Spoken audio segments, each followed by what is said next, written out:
We are in Omaha, Nebraska for a conversation with Warren Buffett. Like so many people, I got up this morning in New York and read the New York Times editorial page, and I found the following column written by him. It is an op-ed which is called "Stop Coddling the Super Rich." Here are some excerpts. Our leaders have asked for shared sacrifice, but when they did the asking, they spared me.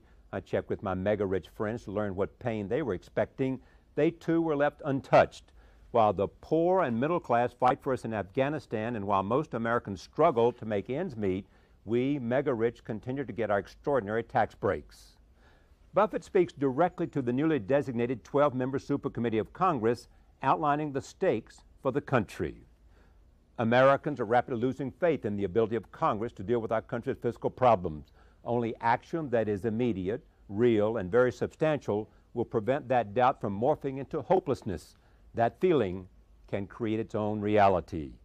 He spoke to spending as well as taxes, saying, "Job one for the 12 is to pare down some future promises that even a rich America can't fulfill.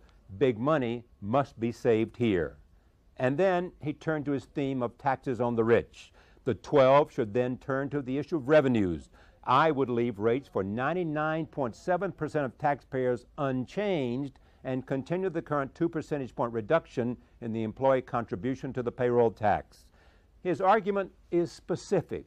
For those making more than $1 million, there were 236,883 of them in 2009. I would raise rates immediately on taxable income in excess of $1 million, including, of course, dividends and capital gains.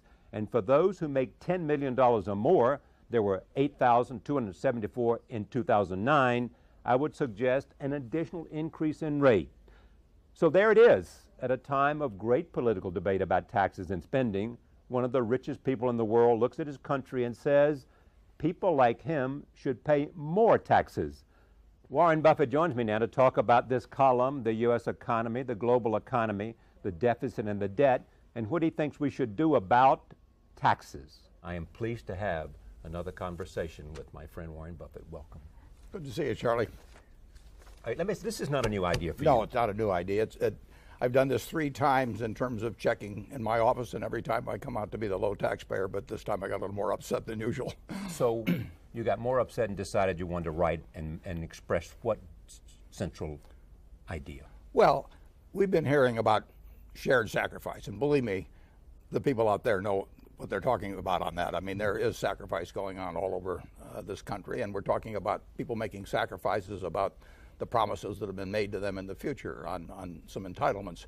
So I decided to look around and see if any of my friends were being affected by shared sacrifice, and they, like me, are enjoying these extremely low tax rates, and in the very high percentage of the cases, the very rich are paying less in the way of taxes than the people to clean their offices. Between a 10-year period, and the rich, the rate they were paying has gone down, and more of them have much larger taxable income. Yeah, well, the IRS publishes statistics. They've done that since 1992 about the top 400 earners in the country. It's not the same every year. Those earners have had their income since 1992 quintupled. Now, I don't know very many of our listeners that are going to have had their earnings quintupled. During that same period, their tax rates have gone down from 29.5% overall to 21.5%. You are also in favor of spending cuts. We have to, Charlie. I mean, we are a very, very, very rich country. We've got close to, $48,000 of GDP per capita. If you'd told me when I was a kid that would happen, I would have thought you'd lost your marbles. But even a rich country has limits, and we have promised things that we can't deliver on, and that's a mistake. But we're also in the process undertaxing the very rich. What I propose, incidentally, would not touch the taxes of 99.7%. I'm talking about 0.3% of the American public. But the people from $1 million on up, I think, should be asked to share in a little of the sacrifice that we're all being asked to share in. What's the formula you're looking for? Well, I think what really gives the low rates to the very rich like me is the low tax on dividends and capital gains. If you take these rich people that the IRS singles out from 1992, they've almost had a tenfold increase in capital gains. They've had a tenfold increase almost in dividends. And those are taxed at 15%.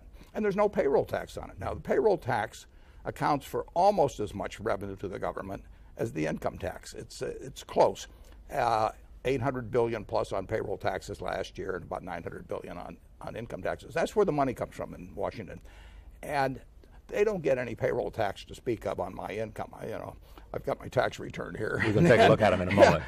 and I get taxed on up to 100,000, and my super rich friends get taxed up to 100,000, and that tax hits the people in my office very, very hard. Often they have a spouse working, so they get taxed on up to $200,000, that payroll tax, and that's at. This year we've had a waiver of 2 points, but that's normally at 15.3%. That alone is higher than the tax rate on capital gains or dividends. You point out that the average tax rate for people in your audience, the average rate for people in your office is 36% of taxable income. 36%, and nobody's below 33%. And incidentally, the lowest income person in the office is higher than the 33. They don't have the low rate. So from 33 to 41 they range, and they average 36, and I'm in there with a fat 17.4, I think it is. And why is that? Well, it taxes, if you make money with money, you get taxed at very low rates, 15% dividends and capital gains, no payroll tax. If you make money with muscle or hard work or sweat of your brow, you get taxed at rates that move on up. And most of the people, the middle class, gets taxed at rates of either 15 or 25 on their income tax, but then they get really hit hard on the payroll tax, and that's what brings the rates in our office up to an average of 36% if you leave me out. What has happened to the tax rates for the lowest 20%? The poor don't pay any. I mean, there's 80 plus million actual taxpayers that pay tax. Incidentally, some of the extremely wealthy don't pay, but that's an aberration. But no, the taxes are falling. The high rates are falling on the middle class and the upper middle class. The argument is sometimes made by people who believe that it is always good economic policy to reduce taxes, that if in fact you reduce taxes, you will create economic expansion and economic growth. People will go out and create jobs if they're not paying as much tax. People, if they're paying a higher tax, will not make as many investments. Well, I worked with investors for 60 years, small ones, large ones, super large ones. Yeah. I have yet, and I've worked with capital gains rates of 39.9% and 36% and 25%. I have yet to hear one person say to me, if I call you in the middle of the night, Charlie, and I say, Charlie, I've got this hot investment idea, your reaction is not to say, no matter what the tax rate, forget it, I'm going back to sleep because the capital gains rates are too high. No, what you're going to do is you're going to say, tell me the name quick, Warren, before I change your mind. You know? And I have never had one person decline to invest with me. And I was running money 40, 50 years ago when rates were much higher. And I never had one person that showed the slightest reluctance to take an investment idea and run with it. What are the other reasons that is essential to do now? Well, I think it is essential.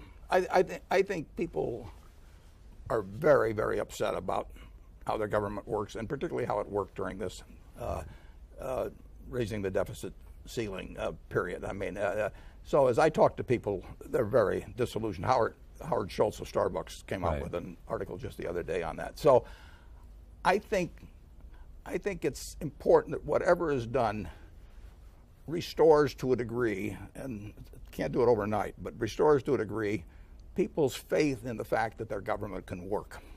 Now, I also think fairness is important, and I think getting rid of promises that you can't keep is important. I don't think we should cut spending dramatically now. I don't think that what I'm talking about on taxes solves the deficit gap at all, but I think fairness is important. I think having a sensible long-term plan is important to explain, and I think having it be believable is terribly important, because people don't believe these out-year things generally with Congress. They've seen too much of what's happened. Is part of this, being in the position that you're in, you want to start a conversation about the reality of taxes? Sure. And the reality of balance and fairness? Yeah, I think the American people deserve to be educated on what fellows like me are paying in taxes, for example. But they have to be educated on the reality of future promises. They have to be educated on the necessity of running significant deficits when the economy is weak. I mean, there's a lot of things in terms of economic education. But this is the time to do it. If we don't do it now, if these 12 members who have been appointed now to the super committee, Yeah. if they come back with something that's a lot of mush, the American public's had it.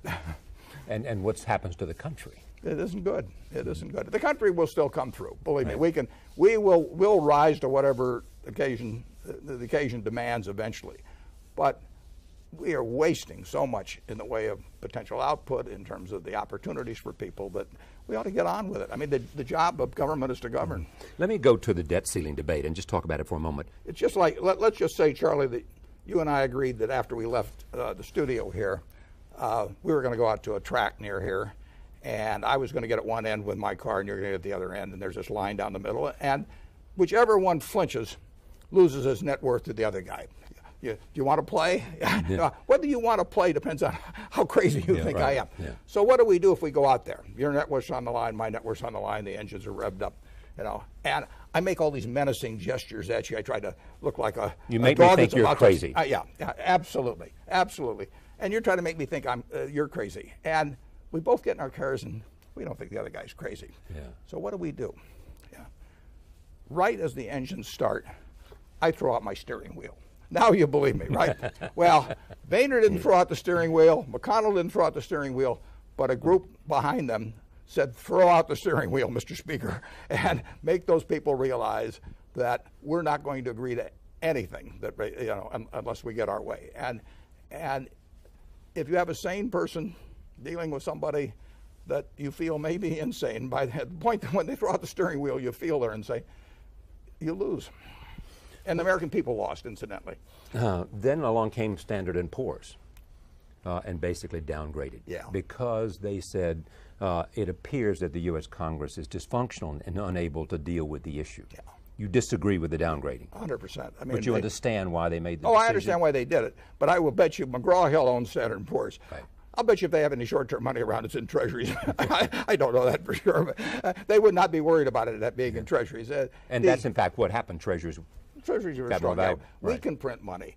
There's 17 countries in Europe that gave up the right to print money, and believe me, they know what it means to give up the right to print money. Because they joined the Eurozone. Yeah, they joined the Eurozone, and now they've got terrible problems because they can't print money. We can print money, so we don't have to worry so much about our government becoming dysfunctional as we have to worry about that damn printing press becoming dysfunctional for some reason. In fact, you were saying that the United States can always pay its bills, and therefore it should not have had its AAA rating downgraded. Yeah, that's correct. Yeah. But what do you make of the Chinese criticism? Well, I'm sure they're enjoying it in a way. Yeah. I mean, well, I would criticize too, because if I were the Chinese sitting with $1 trillion plus of U.S. government obligations one way or another, I would be very worried about what's going to happen to the purchasing power of that. I mean, I've got the right to get the $1 trillion back, and I will get the $1 trillion back. The question is what will it buy at that time? And our government gives you the impression at times that they will resort to a printing press. They'll resort to a printing press if necessary. And if they do enough of that, the value of the dollar goes down, and it goes down significantly. So if you hold a lot of dollars, which the Chinese do, I can see getting very unhappy about that. What do you think of the Federal Reserve's announcement they're going to keep interest rates low? Well, that's a very, very stark statement. I mean, the Fed is saying, when they say we're going to keep rates low until 2013, that they say they're really saying the economy's not going to be very good until then. It's an unusual statement. Which you disagree with?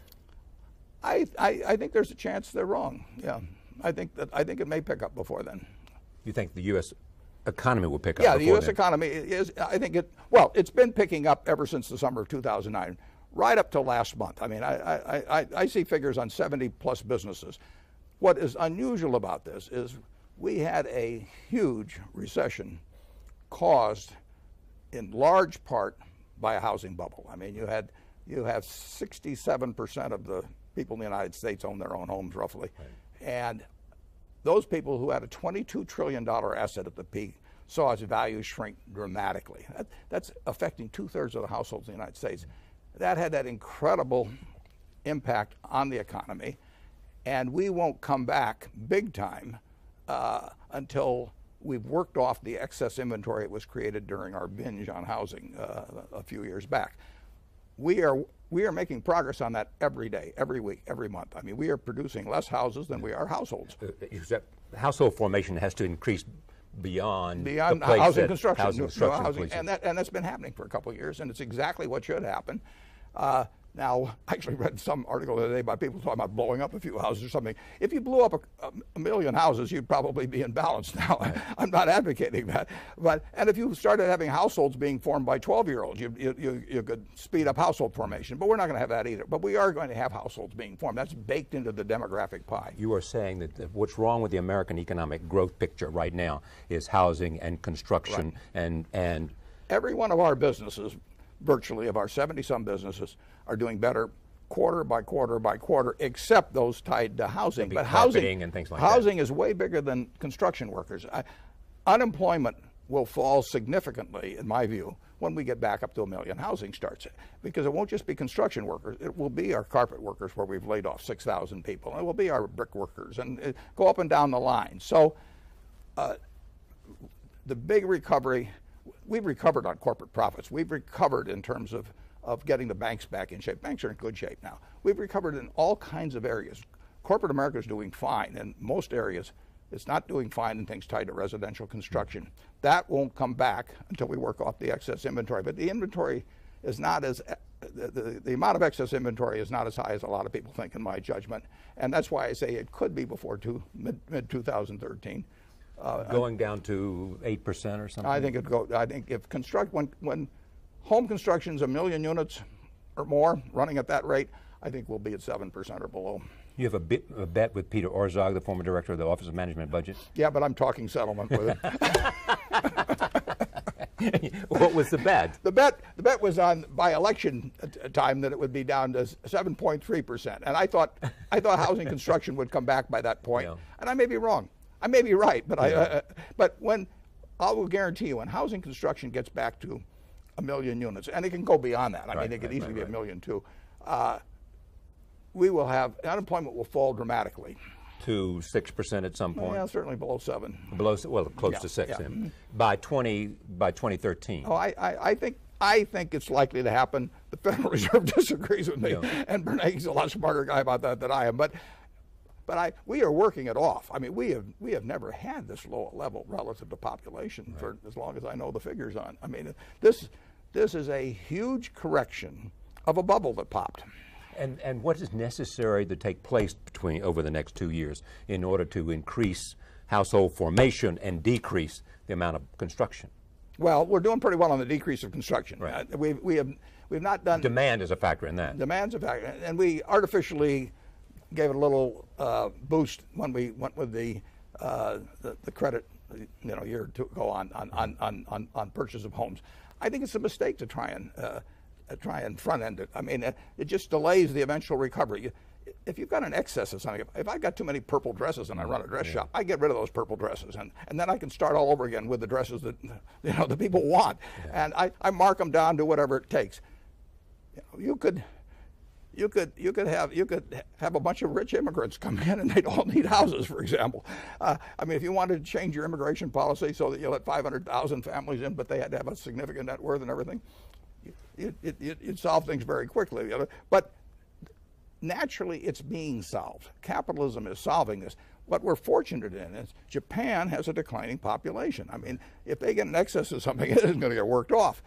We have households being formed every day. I've got a grandson getting married this weekend. So we're forming them all the time. And we're forming them a lot faster than we're building homes. And we have an economy that's based on domestic demand? Sure. Yeah. Whereas China was trying to shift around from an export demand to a domestic demand. Yeah, they'll be a strong exporter for a long time. Yeah. When you look at economic growth, first there's a job question, but then there's also the rate of economic growth, the increase in GDP. How do you see that? I think it'll be very good over time. I mean, we have the same things that have been working for us for 200 plus years. Charlie, I was born on August 30th, 1930. That was the high day of the Dow Industrials in that year. It was at 242. They'd come back. People thought they didn't think that we were going into a recession. What happened the next couple of years? At 4,000, banks closed. The Dow went to 41. That's like the present Dow going to 2,000. My dad lost his job. We had the Dust Bowl here and everything. We're living 6 times better than then now. The American system works. It works terrifically, and it has occasional recessions. I mean, we've probably had 15 of them since the country was formed. And this was a particularly bad one because we had a bubble in the biggest asset around for the American public. You have made the point that I guess it was in 1779 or somewhere right about then, that the Chinese population was like 290 million. Yeah, 290 million. The American population was about 4 million, and Europe's was about 50 million. Yeah. And look what happened. Look what happened. And we weren't smarter. We didn't work harder. We didn't have greater natural resources.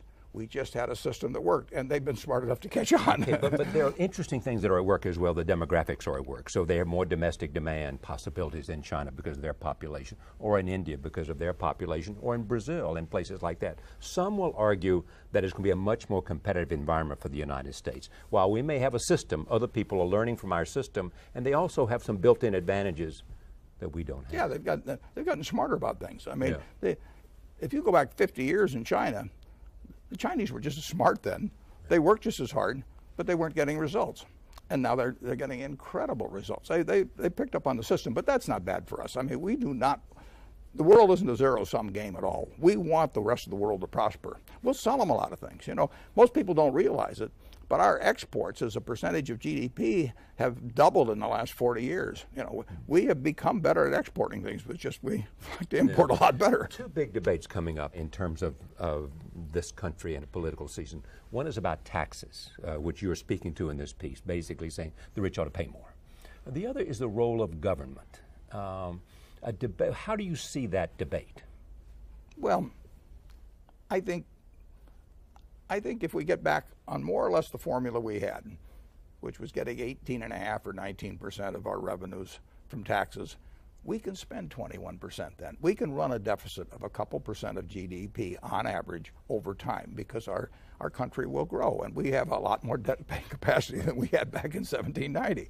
Just like I've got more debt-paying capacity than I had 50 years ago. So as your income grows, your population grows, your wealth grows, you can handle more debt, but you can't let it keep increasing as a percentage of your income or wealth, and which is what we've been doing like crazy lately. So I don't mind a couple percentage point gap, 18.5 or 19 on revenues, 21 or thereabouts on expenditure. But that means we have to hit both sides, and we can't put ourselves on a trajectory that takes the expenditure side up automatically as the years pass, which is what we've done with entitlements. Do we need another stimulus program? Well, we've got the biggest stimulus program the world's seen virtually going on right now. That debate is really gotten somewhat ridiculous in my view, because fiscal stimulus is when the government spends a lot more than it's taking in. So the deficit is our stimulus. The deficit is our stimulus. You can say a bridge someplace is part of that act. You can say cutting taxes is part of it, as was the case in our Stimulus Act. But the stimulus is the government pouring more money out than it's taking in. And we have a stimulus going on that's 10% of GDP, which we haven't seen since World War II. So we have a huge stimulus going on. Nobody wants to call it a stimulus because that's gotten to be a dirty word, but we have a big stimulus. We do, in my view, whether we have a 10% of GDP deficit, right, which is a huge stimulus, or a 12 or an 8 doesn't make much difference. I think that we've pushed monetary policy to the limit, we've pushed fiscal policy to the limit, but fortunately, the most important thing in terms of this country ever coming out of recessions has been the natural workings of capitalism, and I think you've seen that the last couple of years. And you are saying at this table this day you do not see the likelihood of a double-dip recession, because the only thing that needs to happen to make this economy as strong as it is new construction. Yeah, I would say there's only two things that could cause me to be wrong on that, in my view, and I don't think either one is people lose so much faith in government to handle things that they talk themselves into a huge funk in this country. And the second thing could be if somehow the troubles of Europe spilled over here. Confidence is an important thing. Sure it is. And there was a damage to confidence based on what happened in Washington. Charlie, I own stock in a lot of companies. If I get upset about the management, what they're doing, do I lose confidence? Yes. Do I feel different about investing with them? Yes. I mean, you've got to have confidence in your leaders. I mean, we went into World War II with confidence in our leaders. It's vital. It looked like we were losing the war for 6 months, but we never lost confidence in our leaders. And you have to believe in them, and they have to give you reason to believe in them. Help me understand now what the danger is that we face, if things don't happen as well, if Washington cannot get back on track, maintain the confidence of the American people, and at the same time make the right decisions. Because if that super committee doesn't do the right thing, that's why I'm telling them to do the right thing. With Bernanke, that's why you tell them this is directed in part to that super committee to say, look, you got to look at taxes really strongly here. If I can pick 12 readers for it, they're the ones. No, if you go back to September of 2008, I mean, you had a month when everything was falling apart. Freddie, Fannie, hey, you name it. What our leaders were saying to us then, the key players, they were saying, we'll do whatever it takes. And I knew they had the power to do whatever it took, and then I believed they would do it. Now, the problem about government now is that if they come out and get on the Sunday talk shows and say, I'll do whatever it takes, people don't believe them. I mean, they've got to see action. And here they see something like the raising the deficit limit used as a hostage for something so vital importance to the United States. I mean, if you can use it as a hostage in terms of spending, you can use it as a hostage on funding education or anything else. I mean, it isn't limited to that. If you got something that comes up like that, people do not want to see the instruments of government used as weapons. The old idea of the law that it's a shield, not a sword. I mean, the minorities become a sword in this respect. And I don't blame this on Speaker Boehner. I think if he'd you talked about the members of the Tea Party and the people that said people when he went back to him said to him, you're not going to have our support if you go in there and bend an inch on this. They said throw away the steering wheel. You have also said that you guarantee that there was one way to get people to vote differently on this, which is if you say unless you reduce the deficit to 3% of GDP. 3% of GDP, and it's now about 10%. Right. Unless you reduce it, then you are not eligible for re-election. Yeah. If you had that facing them, you'd get a decision about these issues right away. Tomorrow. But it's still tongue-in-cheek, though, Charlie, because if you, during a huge recession like we had, during an all-out wartime period, you don't want them operating with 3% of, I mean, you need larger deficits. But you certainly need something a little less than that on average over time. But I just use it to illustrate that this is a world of incentives. Right. And we work on incentives in every way. We work on them in education, in business, every other place. And when I try to think of the incentives to get somebody who comes up for re-election in a year to do something where the policy cycle goes out 5 years or 10 years, how do you do it when the policy cycle exceeds the electoral cycle? You got to make sure the electoral cycle's in the equation. What else do you want these 12 members of Congress who are sitting on the super committee to think about beyond taxes and a balanced approach, which is also what was recommended by Bowles Simpson, also recommended by the Gang of Six? It's incredible. I mean, here you had Alan Simpson and Erskine Bowles. You couldn't have two finer people, intelligent, good-humored, on opposite sides of the aisle. They get together and they get Tom Coburn and Dick Durbin to sign on to something. I mean, they worked a Democrat and a Republican, a liberal Democrat from Illinois, and a absolutely. conservative Republican from Oklahoma. Yeah, they were putting their country ahead of their personal feelings, and they worked for months and months and months. They get criticized, and I'm sure the hours they spent arguing over given things that they had to compromise on. And they get 11 out of 18 to agree, and that just gets tossed aside. I think that was a terrible mistake. Simpson Bowles should gain momentum. I mean, when you get people who work like crazy, many months, personal reputations at stake and everything else, and you get Coburn and Durbin. I give credit to both of them. Equal credit. I think I may not agree with Tom Coburn, but I think he's a real statesman. I think he's a statesman. And in fact, he was prepared to take reductions in absolutely in corporate income tax. There is also this the president's leadership. You have said on most social issues and on distribution of wealth, the president and I are in sync. Yes? Yes. What do you mean by that? Well, I just mean that in terms of a woman's right to choose, and in terms of not having the rich get by with lower taxes than the people in their office, and there are a bunch of things that I agree with. There's limits to how much you can do and that. But what about distribution of wealth? I think that in the last 25 years, the Forbes 400, which is different than the IRS 400, Forbes 400 have gone from a couple $100 billion of wealth to $1 trillion or something like that. I mean, you've had the income of the top Americans quintuple top 400 in the last 20 years. This is becoming a nation of of haves and have-nots and super haves. I don't listen. Anybody makes $250,000. I don't consider them rich, particularly if they live in New York or LA or someplace like that. So that's why you put the level at $1 million first, and then $10 million second. Yeah, listen. You want everybody to be able to get ahead in this country, and you want them to be able to enjoy the fruits of what they do. You like being rich? Yeah, I've been poor and I've been rich, and rich is better. But the idea is that. It should be a land of opportunity, and people that get rich, nobody's going to confiscate everything or anything of the sort. But the distribution in this country, market system has led to extremes. A guy that's wired like me, I don't have any special status in this world. I'm a great nurse, a great teacher, maybe much more valuable to society than I am. I'm wired so that I can figure out what things are worth. Allocate capital. Yeah, so I get super rich, and somebody whose adenoids are in a certain arrangement gets rich. But television makes a lot of people rich. I mean, Lou Gehrig held out for $25,000 in the late 30s. They benched him. They didn't bench him because he had to break the street, but he had a long struggle. Television has made the 230 hitter or the 240 hitter, better than Ted Williams at 406. So there's a lot of serendipity. Everybody in this country owes their good fortune in some way to the rest of the country. This is your 2010 tax return. That's my 2010 tax return. What will I see there? Well, you'll see a lot of income.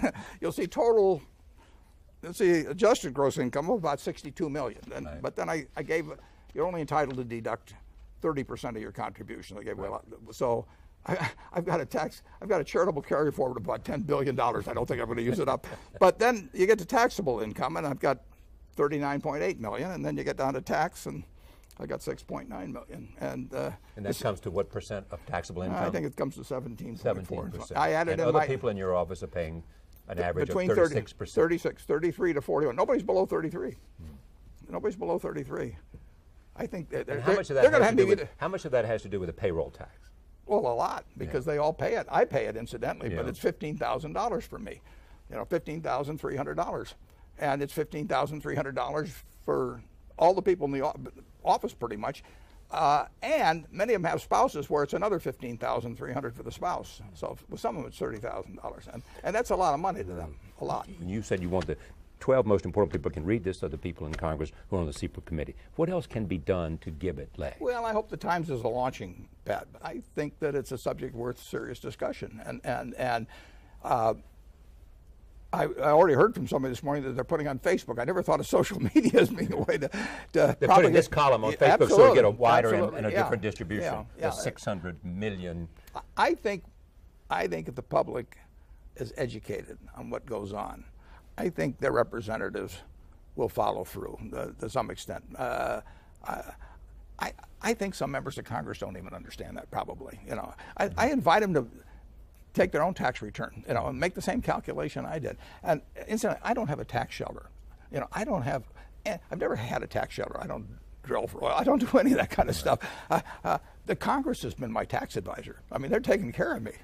You also make the point that in so many corporations that their biggest investment is not in plants and equipment, it's in lobbyists in Washington.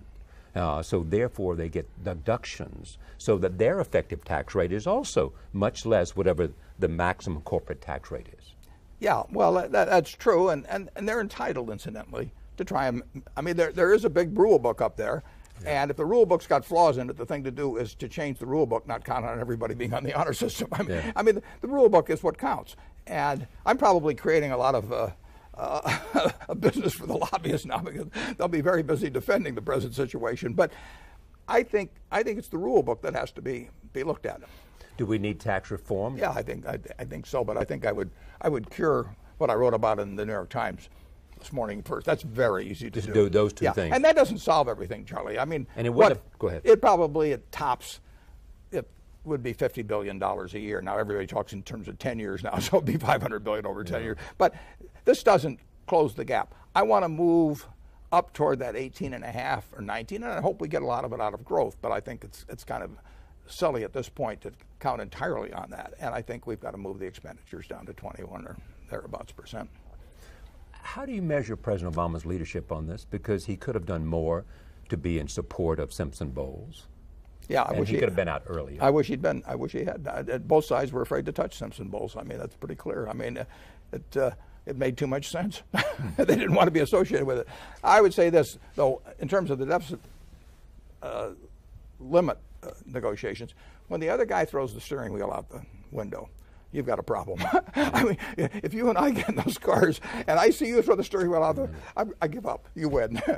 Yeah, in fact, when you looked at the Republican debate the other night, and they asked them to raise a hand if you were in favor, of a level of spending cuts which were 10 for 1. 10 for 1. 10 for 1. I mean, everybody would not go for that. That was pathetic. That was pathetic. I mean, listen, I like Republicans. I mean, if you got Democrats on some core issue to them, they'd probably do something just as silly. But when they take that attitude, they are really saying, I want to win this primary.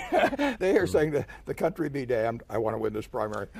And it means that a certain element of a philosophy on taxation has taken control of the public debate within that party. It has, particularly in terms of the primary, because the primaries push people to extremes. That's one of the problems we have in this country. But they can't believe in their hearts, all 10 of them, that a 10 for 1 ratio would in some way irreparably harm the country. But you said you're prepared to make, as I raised earlier in this conversation, specific spending cuts and entitlements, changing Social Security, trying to reduce the cost of health care, which is essential. Charlie, on my tax return here, you had George Will on a few days ago, right. And George said he couldn't understand why he was getting Social Security.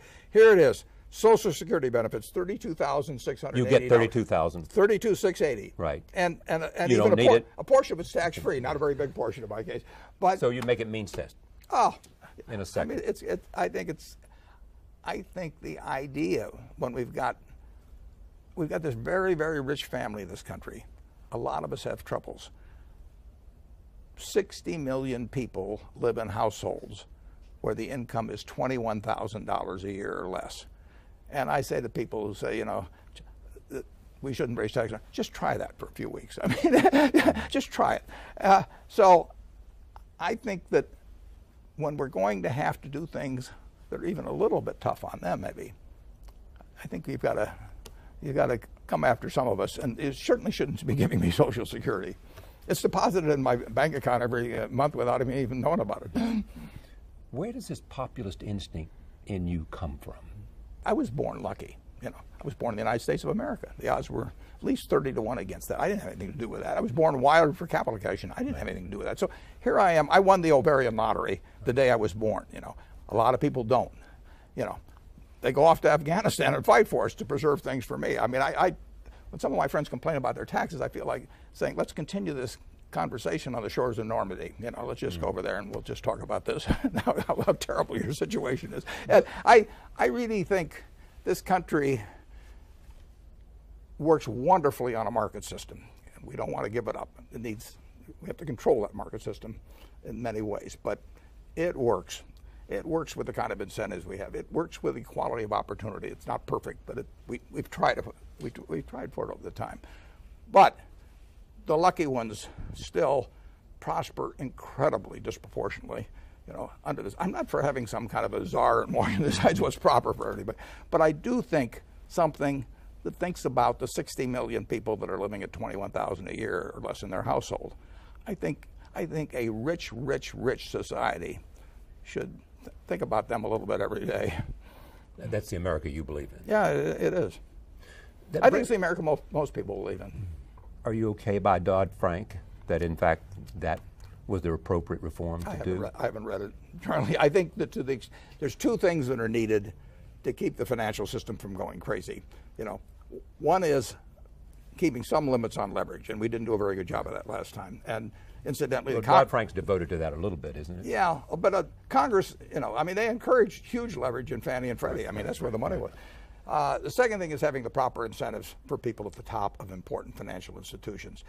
We saw institution after institution go to the government and say, we're too important to the society that you can't let us fail. So pour in the money to whatever is necessary, and meanwhile, I'm going to go off and be rich. Right. The guy just screwed it up.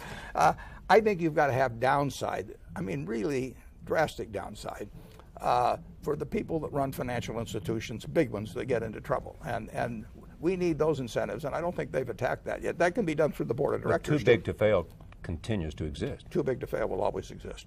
There will always be institutions that are too big to fail. Should They're deciding over in Europe that Greece is too big to fail. Okay, but should they be broken up? I know that. Yeah. Should those institutions be broken up? No. As one form of Federal Reserve? We decided the whole banking system's too big to fail when we put in the FDIC in effect. Right, I mean, we can't exist without them. But we have to do something to change the behavior of people that are at the top of those institutions, so they have huge downside. They didn't have downside. People, I'm not going to name names, but those people did not have downside. They had downside to their reputation, but they walked away with tens of millions, hundreds of millions of dollars. So you can't have that kind of a situation exist and expect great behavior. And then you have to have some restrictions on leverage. But has that changed? The incentives have not changed very much. They say they've changed by paying them more in stock and all that, but that isn't draconian enough for me. All right. I want to come back to Omaha. Great. I know.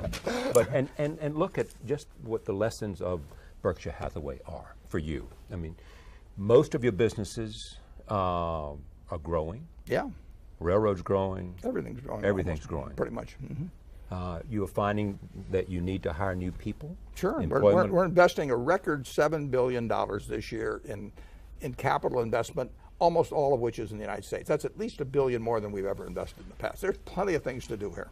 You have often said that, I mean, in a time like this, in which there are difficult times, that's the best time for you because you can have more opportunities to buy things that you think are of quality at better prices. There's no question about it. I like buying on sale. But, last Monday, we spent more money in the stock market buying than any day this year. But it was buying stock. Buying stocks, not business. But buying business is very infrequent. I mean, there's a lot of happenstance in that, but you got to be ready to do it. There's much discussion in the paper about buying another acquisition of Transatlantic, I think it is. Yeah, an insurance company. We made an offer about a week ago. That offer's expired now. So that's we don't leave things out. And you don't like bidding wars either. No. All right. But if you look at Berkshire today, it's different in the sense that more of it is owning businesses 100% than it is owning stock. And we've been going that direction for 20 years, but people are seeing more and more evidence of it. But we employ 260,000 people or more, and we have added to employment this year. And with the exception of homes and construction. Yeah, we're getting and killed carpet there. And all those businesses. Yeah, everything associated with it. Second largest real estate agent and all that. Yeah. Yeah, and that's the one thing. So Berkshire, in a sense, offers an opportunity to look at where the U.S. economic growth is. I can tell you how many people had dilly bars yesterday. Everything from dilly bars to corporate aircraft. Robert Zoellick, the president of the World Bank, said, "This is a very, very internationally is a difficult time, and because what's happening in the United States and in Europe could very well be a warning sign." You seem to say, look, my success of my companies is different, except for construction and houses. The United States has been improving. I mean, it went through, we talked about it, was economic Pearl Harbor. Right. I mean, I used that term. And we had a shock to our system that was really colossal. I mean, and a few people hadn't acted right, even more so. But we have been coming back steadily. The mood has gone up and down more like this as we've gone, but everything I see in business is we've been coming back steadily since the summer of 2009, and that continuing right up through last month. Now, can something happen that will interrupt that? Perhaps, but I haven't seen it. Europe is a different story. Okay, but put Europe in the context of this, though. I mean, how could the sovereign debt crisis in Europe affect the rest of us? Well, the problem is I don't know. I don't know. I don't know what's going to happen over there. I know 17 countries that joined the European Monetary Union gave up the right to print their own money. That was a huge, huge decision. I hope the United States never does it. I mean, it changes the game. To be control of your own finances, in fact. Yeah, and they linked themselves. They gave each other their credit cards and said, let's all go out. and some behave better than others, or worse than others. Should they dismantle the Eurozone? I don't know how. I mean, it's very complicated. I mean, you've got to decide one of two things. You've either got to decide that these members are actually going to get their act together, the ones that have troubles, in a very major way, because they need lots of money. I mean, they have to refund their old obligations all the time. So nobody has to lend money to country A, B, or C. I mean, in the end, nobody has to lend money to them. The United States, if nobody lends money to the United States, we print it. But not over there. I mean, if Greece owed their money in drachma, they'd have a lot of inflation and devalue and all of that, but they wouldn't have a problem paying their bonds. They gave up that right. Now, either the weaker countries get their act together in some major way, and I think that's very, very difficult, or basically the very strong companies, and we're talking countries, we're talking Germany, have to say, I'm willing to take care of my brother-in-law that's been using my credit card. Well, that's what they've said so far. Well, they've sort of half said it. I mean, that's their problem. I mean, if you're having a run at a bank and you got 10 people in front of it, no FDIC insurance, that line's not going to stay at 10. You're either going to get rid of those 10 or you're going to have 100. And so far in Europe, they've sort of kept talking to the 10, and a few more straggled up. And so they didn't get rid of the line.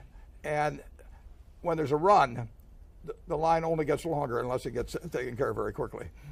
But what are the consequences for the United States and for Asia? I don't know the answer to that. I don't think they're necessarily extremely dire. There's got to be consequences, but Europe won't go away. I mean, we're selling a lot of goods in Europe. Our it's a huge market. Oh, it's a huge market, and they're not going to go away, and the plants aren't going to go away, and the farmland isn't going to go away. It just can be kind of an economic mess for a while.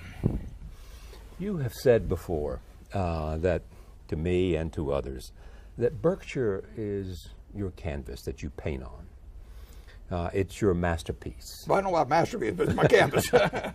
So what is it that, if you look at it today, Berkshire, you find fault with? Find fault with? Yeah. Well, I made plenty of mistakes along the way, so I've got a lot of brush strokes out there that if I just give me a little whatever it takes to remove that, I would do it. So I made plenty of mistakes, but I expect to make mistakes, and I'll keep making mistakes. So, because unless you take chances, you won't make mistakes. Oh, sure, and mistakes are part of the game. I mean, you're swinging at pitches, and you miss a few. But no, I don't want to sound. I feel good about Berkshire. I mean, the people I'm associated with, the businesses, we have we lay out our economic principles, and I laid them out many, many years ago, and we don't change them. I mean, we try to operate that way. Doesn't mean we're perfection. You get a company of 260,000 people, I'll guarantee you right now somebody's doing something I wish they weren't. I mean, you can't have a city of 260,000 people and have no jails. But overall, I feel there's a culture that I don't think any other really large public company has, and I think it's enduring because it's so inculcated in the managers, the shareholders, the directors, everybody. So I feel good about Berkshire. Would I be wrong to suggest the thing you worry most about is whether after you are gone that culture remains as it is, that you have in a sense made Berkshire strong enough to exist without you? Yeah, I don't worry about that. I worried about it over the years, which is why I did a bunch of things that I think ensure that future. But that's always the question. I mean, you've seen all kinds of great companies topple for one reason. You once said to me and to others, you have to make your company idiot-proof because at some point some idiot will run it. Yeah, well, that may be even the case now. I mean, but if someone has said, I think that the thing you worry most about is whether Berkshire will be intact 20 years after you're gone. I don't worry about it, but I care about it. Yeah, no, and since I care about it, I've put things in place which I think almost ensure that Berkshire will be a lot better 20 years after I'm gone than it is now. Where is succession today? Where's succession? Yeah.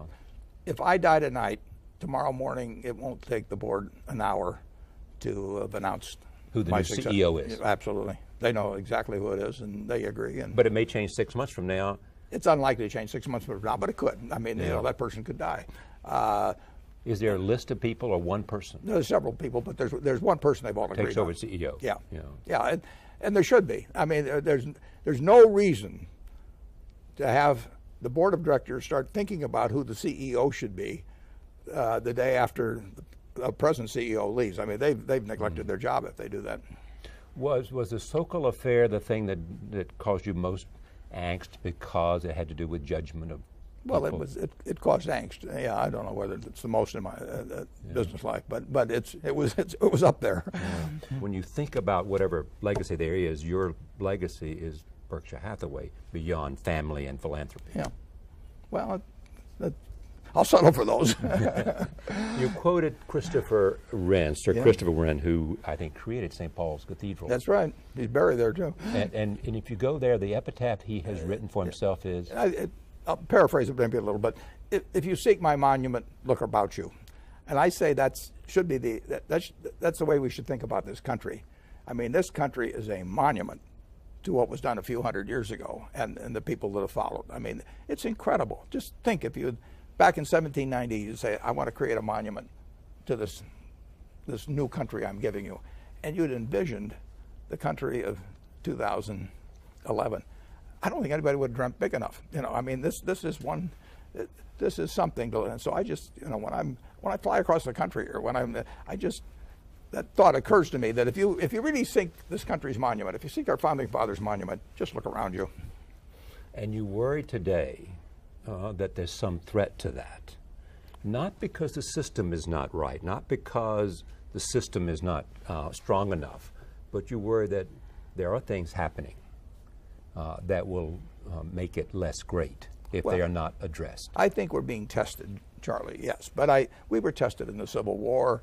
We were tested, you know, in the Depression. We were tested, you know, December 7th of 41. We were tested on September 11th of 2009. We will get tests, and this is one of them.